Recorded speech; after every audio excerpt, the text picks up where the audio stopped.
Jail তো খাটিয়ে নিল একটা রাজ্যের মুখ্যমন্ত্রীকে, একটা রাজ্যের উপমুখ্যমন্ত্রীকে। জেল তো খাটিয়ে নিল। জেল খাটিয়ে আম আদমি পার্টির সবচেয়ে বড় যে প্রচারের বা তাদের পার্টি গড়ে ওঠার যে জায়গাটা, দুর্নীতি বিরোধী আন্দোলন, জেল খাটিয়ে দিল। দিল্লির মানুষকে বুঝিয়ে দিল যাদেরকে তোমরা দুর্নীতি বিরোধী ভেবেছিলে তারা নিজেরা দুর্নীতি করে জেল খাটছে। খেটে বিজেপি দিল্লি দখল করলো। এখন প্রমাণিত হলো যে এই অভিযোগটা মিথ্যে ছিল। কেজরিওয়ালকে, মনীষ সিসোদিয়াকে জেল খাটানোটা রাজনৈতিক চক্রান্ত ছিল। ওরা তাহলে জবাব দিক। অন্যান্য রাজ্যের ক্ষেত্রে বলে পুলিশ প্রমাণ লোপাট করে দিয়েছে। এখানে তো পুলিশ তো ওদের, দিল্লির তো পুলিশ কেজরিওয়ালের হাতে নয়। এখানে তাহলে কে প্রমাণ লোপাট করেছিল?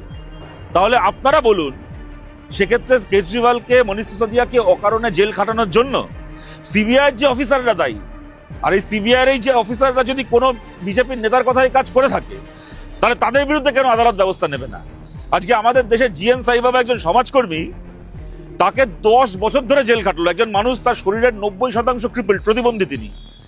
তাকে 10 বছর প্রথমে জেলটা খাটিয়ে নিল, তারপরে আদালত বলে দিল যে এর কোনো অপরাধ নেই, তাকে ছেড়ে দিল। জিএন সাইবাবা জেল থেকে বেরোনোর কয়েক দিনের মধ্যে তার মৃত্যু হলো।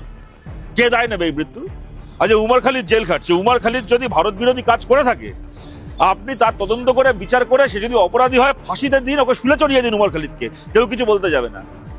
কিন্তু যদি উমর খালিদের যদি কোনো অপরাধ আপনি প্রমাণ করতে না পারেন, তাহলে আজকে 6 বছর ধরে, 7 বছর ধরে একটা ছেলেকে জেলে পচিয়ে রেখেছেন কেন? উমর খালিদের যে সহকর্মীদেরকে আজকে প্রমাণ নেই বলে আজ থেকে কয়েক মাস আগে বেল দেওয়া হলো, বেলটা দেওয়া লাগে তাদেরকে 6 বছর জেল খাটানো হয়ে গেছে। মানে কতগুলো কলেজ, ইউনিভার্সিটি, দিল্লি বিশ্ববিদ্যালয়, জওহরলাল নেহরু বিশ্ববিদ্যালয়ের মতো বিশ্ববিদ্যালয়ের কতগুলো স্টুডেন্টকে প্রথমে সরকার রাষ্ট্রদ্রোহী, দেশদ্রোহী বলে 5 বছর 6 বছর জেলটা কাটিয়ে নেবে, জেলের ভাত খাইয়ে দেবে। তাদের জীবনের শ্রেষ্ঠ দিনগুলো জেলখানায় কাটবে, তারা জেলের ভাত খেয়ে।